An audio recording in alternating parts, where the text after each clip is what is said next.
Assalamualaikum warahmatullahi wabarakatuh. Kali ini kita bertemu di pertemuan 7 ya untuk metode penelitian bahasa dan sastra. Temanya kali ini adalah tentang validasi data gitu kan. Seperti yang sudah saya singgung sebelumnya, kenapa sih validasi data ini penting?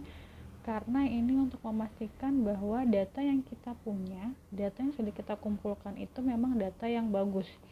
Bagus itu maksudnya apa? Bahwa informasi yang ada di data tersebut memang bisa dipertanggungjawabkan gitu kan. Karena kalau misalnya datanya jelek atau tidak dipertanggungjawabkan, maka bisa jadi hasil seluruh analisa data kita itu nggak bisa dipercaya, nggak benar gitu kan, salah.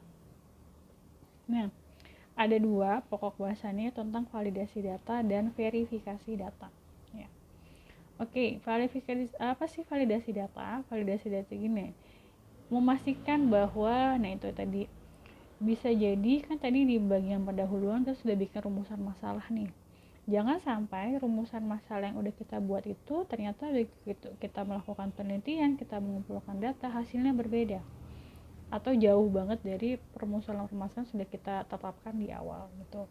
Jadi hasil validasi data itu fungsinya itu memastikan bahwa hasil akhir penelitian itu benar atau sesuai dengan rumusan permasalahan. Jadi validasi data menurut Sugiono adalah dia untuk serangkaian ketepatan derajat dalam variabel penelitian. Jadi memastikan bahwa emang benar nih, udah benar nih gitu kan validasi. Jadi validasi nah, jadi gini. Biasanya kalau di penelitian kuantitatif, peneliti itu dia melakukan namanya pretest. Jadi kuesionernya udah jadi, sama dia kuesioner itu diuji cobakan dulu untuk mengetes ke validasi sama verifikasi dari kuesionernya itu sendiri. Karena gini, kalau misalnya ternyata kuesionernya itu membingungkan, orang jadi salah jawab kan nanti jelek ke depan hasilnya. Itu di tes, biasanya di tes itu kalau pretest itu minimal tuh 30 responden. Nah hasilnya nanti bisa nggak bakal dipakai lagi, tergantung kan. Terus itu dicek sama dia, dapat nilainya, oh oke. Ya. Nilai reliability-nya segini, oh berarti kuesionernya udah oke. Kalau misalnya ternyata hasil di verifikasi banyak orang melakukan, misalnya gini, misalnya di kuesioner kita let's say ada 20 pertanyaan. Dari 20 pertanyaan, kenapa kok ada jawaban yang aneh pada pertanyaan nomor 12, 13, 15 gitu. Misalnya anehnya adalah ada yang jawabnya condong ke kiri, ada yang ke kanan, jadi yang kayak gitu. Jadi nggak responnya itu nggak mirip-mirip gitu. Nah itu berarti kan bisa jadi kita salah dalam merumuskan pertanyaan atau pernyataan yang kita masukkan ke dalam kuesioner kita ya. Nah, validasi data bisa dilakukan melalui beberapa tipe, beberapa tahap ya. Satu, format. Jadi formatnya itu, jadi kalau di kuesioner itu, kalau pernyataan semua, pertanyaan semua, jangan diselang-seling. Misalnya nomor satunya pernyataan, nomor dua pertanyaan, itu kan membingungkan ya, itu nggak boleh. Terus pemeriksaan kehadiran, ini bener nggak orangnya. Misalnya kan kita kalau di kuesioner itu ada yang ngisikan datanya siapa, misalnya di kelas namanya siapa, kelas berapa gitu kan, pada hari ini tanggal segini, bener nggak, dicocokin sama absensinya. Jangan sampai dia adalah responden siluman, ngisi doang tapi sebenarnya nggak ada ya, itu nggak boleh.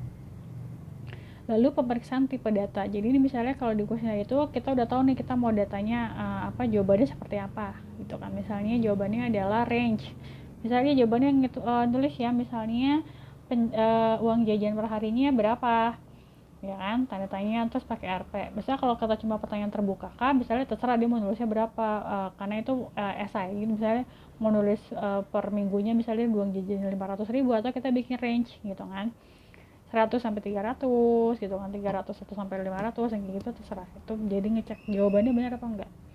Lalu mendefinisikan data sebagai angka tadi ya, data-datanya itu. Jadi gini, kalau di kuesioner itu, kalau kalian pernah ngisi yang modelnya pernyataan banyak, terus ada jawaban setuju sangat tidak setuju, itu kan ada angkanya ya, 1 sampai 5 atau 7. Itu nanti itu yang akan diinput. Ini orang misalnya kalau dia bikin jawaban nyilang gitu kan, ada kotaknya, itu kotaknya di mana, jawaban di kotak nomor 3 atau kotak nomor 4. Jangan sampai dia ngisinya di tengah-tengah, itu nanti membingungkan. Apakah dia jawabannya condong ke 3 apa condong ke 4, itu ya maksudnya. Memeriksa digit juga ini, misalnya ini hati-hati kalau untuk yang pertanyaan berkaitan dengan uang. pengeluaran, pendapatan, itu kan bener nggak nih dia bisa jangan-jangan mau nulisnya 5 juta tapi nulisnya 500.000, nolnya kelebihan atau kebanyakan. Itu make sure aja di situ ya. Terus pemeriksaan jumlah karakter, ini pertanyaan terbuka, maksudnya dia mau nulisnya apa.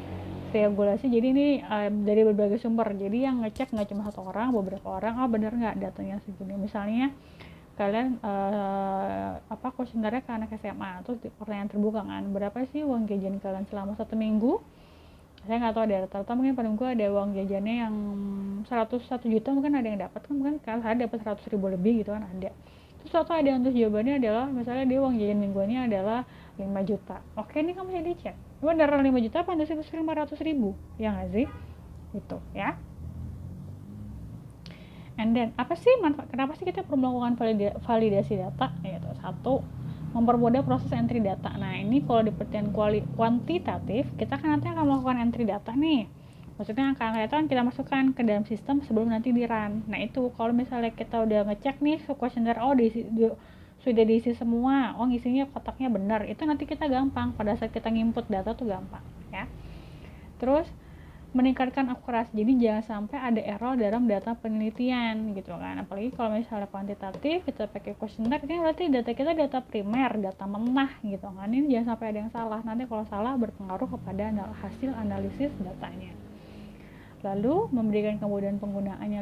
Nah ini jadi misalnya kita bisa memilahkan data, oh begitu cek, makanya kenapa kalau dalam pertanyaan kuantitatif itu misalnya kita bilang oh sampel kita cuma itu kok pas 150, tapi kita bisa menyebarkan kuesioner itu sampai 200. Apa just in case kalau kita beneran misalnya sampelnya kita 125, kita nyebarin cuma 125, terus ternyata begitu kita cek lagi ada yang kuesionernya nggak lengkap, bolong-bolong gitu kan, ini jawaban penting lagi terus nggak diisi, kan akhirnya nggak bisa dipakai kuesionernya itu kan, terus kita nggak punya backup lagi. Nah itu kenapa kita perlu kalau nyebarin kuesioner itu mesti lebih dari apa yang kita butuhkan ya. Karena ingat, semakin banyak jumlah respondennya, itu tingkat errornya bisa akan lebih dikurangin gitu, ya. Nah, kalau pada penelitian kualitatif, validasi itu ada dua, validasi internal sama validasi eksternal, ya kan? Nah, validasi internal itu adalah jadi berkenaan dengan akurasi. Jadi gini, saat dikasih pertanyaan, jawabannya itu seberapa benar ngejawabnya. Nah, apakah jawabannya melenceng kemana-mana atau jawabannya benar? Maksudnya itu seberapa benar ya, kalau terlalu melenceng atau enggak gitu kan. Terus itu yang internal ya, jadi seberapa benar nih, seberapa tepat dia ngejawabnya dari pertanyaan. Kalau validasi eksternal ini kan, nah jadi bisa nggak sih jawabannya itu jadi gini, apakah jawaban yang dia berikan, responnya dia itu bisa digenerasi mirip nggak sama, misalnya gini, kita menginterview 10 orang. Misalnya untuk jawaban pertanyaan nomor 1, ini jawabannya bakal mirip nggak, atau dari misalnya dari 10 orang di pertanyaan nomor 1 itu jawabannya semuanya beda. Nah itu berarti kita ada melakukan kesalahan di pertanyaan kita. Misalnya pertanyaan ini aturan jawabannya itu mirip-mirip semua misalnya, harusnya jadi kita bisa mengambil, kalau jawabannya mirip-mirip kita bisa mengambil namanya garis merah ya, kita bisa bilang oh untuk pertanyaan nomor 1 itu rata-rata misalnya sikapnya setuju dengan alasan ini. Tapi kalau semuanya jawabannya beda-beda dengan alasan beda-beda, itu pasti kita ada kesalahan di situ. Itu berarti bisa jadi pertanyaan kita itu di nomor 1 itu tidak valid ya. Kalau nggak valid gimana, mendingan jangan dimasukkan ke dalam analisa ya. Lalu verifikasi data. Nah, verifikasi data itu buat apa? Untuk memastikan bahwa tidak ada data yang salah, meminimalisir segala error yang kemungkinan terjadi. Dan ini validasi dan verifikasi itu dilakukan awal. Saat kita udah ngumpulin kuesioner, kita sudah melakukan interview, sebelum kita ngapa-ngapain nih, sebelum kita ngolah lagi data kita, misalnya kalau interview kita mau analisa, kita ngecek dulu lagi, harus dicek lagi. Jadi kalau udah ada yang jelek, kita udah langsung singkirin, gak kita masukin. Jadi sedari awal, jangan sampai kalian baru validasi sama verifikasi, jadi gitu, kalian main input data dulu, ngeran data dulu, terus begitu di run baru ketahuan kok hasilnya aneh, terus begitu dicek oh ternyata ada segini kuesioner yang jawabannya aneh. Nah itu salah.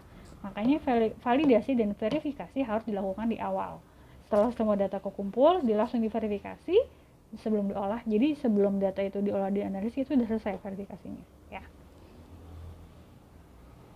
Nah, verifikasi data Metodenya bisa entry ganda, jadi data dimasukkan 2 kali dan dibandingkan. Ini kalau datanya yang nominal ya, dibandingkan itu adalah bener nggak nih gitu kan. Proofreading, jadi kita ngecek misalnya gini, bener nggak sih saya bacaan saya nih. Misalnya kalau kalian pertanyaan terbuka terus udah gitu kan nulis tuh jawaban esai, bener nggak yang hasil kalian baca tuh yang kita cek sama orang lain. Proofreading tuh kayak gitu, mereka bener nggak nih, dicek lagi. Jadi jangan kita doang sendiri, bisa dicek sama orang lain juga gitu ya. Nah, ini adalah proses pengumpulannya. Jadi habis dari pengumpulan data ya, nah, begitu data ada kan disajiin. Nah, itu sebelum kita buat pengolahan harus diverifikasi sama dipenarikan. Nah, itu kan ada garis reduksi. Jadi kalau data-data yang jelek itu nggak lolos verifikasi kita, itu harus dikeluarin, jangan dimasukin kembali ya. Itu tahap modelannya tuh kayak gitu. Karena nanti mungkin akan berkurang data kita, tapi kan makanya karena kalau data jelek tetap dimasukin, itu akan mempengaruhi hasil akhir gitu ya. Nah, kalau dalam penelitian kuantitatif ada namanya reliability test. Nah, jadi ini ngetes ya kan. Ini kalau pakai softwarenya adalah SPSS, dan namanya adalah AlphaCromba gitu kan. Jadi data yang diuji, tidak semua data itu bisa dites, tidak semua data bisa dilakukan reliability test. Data yang bisa diuji dengan reliability test atau AlphaCromba hanyalah data tipe scale. Apa sih Sam data tipe scale? Data tipe scale itu adalah yang itu, kalau ada pernyataan setuju sangat tidak. Tapi ingat, jadi dia tuh modelnya nanti kotak, nanti saya tampilin deh. Kita nanti habis UTS itu akan ada ngomongin masalah macam-macam ragam data deh. Tuh jadi datanya Likert scale ya. Kalau yang nggak tahu Likert, nanti silakan di googling aja data Likert itu modelnya kayak gimana. Jadi cuma data model Likert doang yang bisa dilakukan Cromba Alpha. Kalau data yang data non Likert tuh model gini. Gender kalian apa? Laki-laki perempuan, itu bukan. Itu namanya datanya data nominal ya. Itu bukan Likert ya, itu namanya data nominal. Terus atau misalnya gitu, usia kalian berapa? Mulai dari muda sampai tua misalnya. 15 sampai 20, 21 sampai 25. Nah, itu juga bukan data Likert karena itu namanya data ordinal. Apa itu datanya bertingkat ya. Nah, kalau Likert itu yang modelnya pernyataan, setuju sangat tidak setuju, tapi pakai kotak frame, bukan yang pakai jawaban A B C D E di bawah, bukan yang kayak gitu modelnya. Nah, nilai reliability ini harus minimal 0,75. Jadi tinggal dimasukin semuanya si data Likertnya itu, terus di run, kuat ya hasilnya jedreng. Nilainya berapa? Kalau misalnya nilai reliability testnya itu di bawah 0,75, maka bisa dibilang kualitas data kita itu jelek. Jeleknya apa? Berarti banyak data yang error. Jawabannya. Tapi kalau di atas 0,75 itu data kita bagus. Kalau data kita bagus, kita bisa lanjut ke proses analisa berikutnya. Kalau misalnya, terus caranya gimana Sam kalau misalnya dibawa biar nyampe 0,75? Ada 2 cara. Semakin banyak sampelnya, itu akan meningkatkan nilai reliability testnya.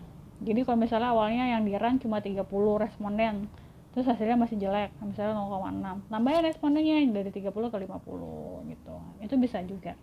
Salah satu selain nambahin sampel ya kan, nambahin respondennya, yang kedua adalah ngecek lagi kita melakukan kesalahan nggak hasil validasi sama verifikasi kita.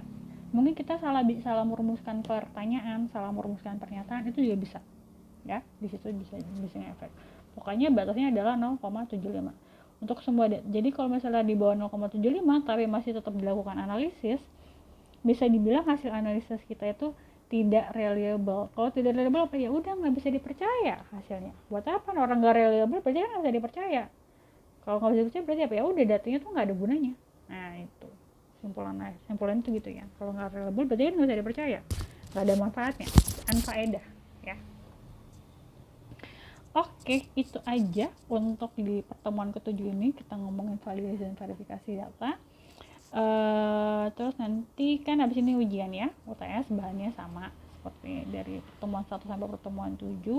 Jangan lupa dikumpulkan tugasnya. Saya minta ada membuat latar belakang ya semuanya dengan tema yang sudah saya approval semuanya gitu kan ya. Good luck untuk UTS-nya ya. Semoga lancar, semoga nilainya bagus. Terima kasih. Assalamualaikum warahmatullahi wabarakatuh.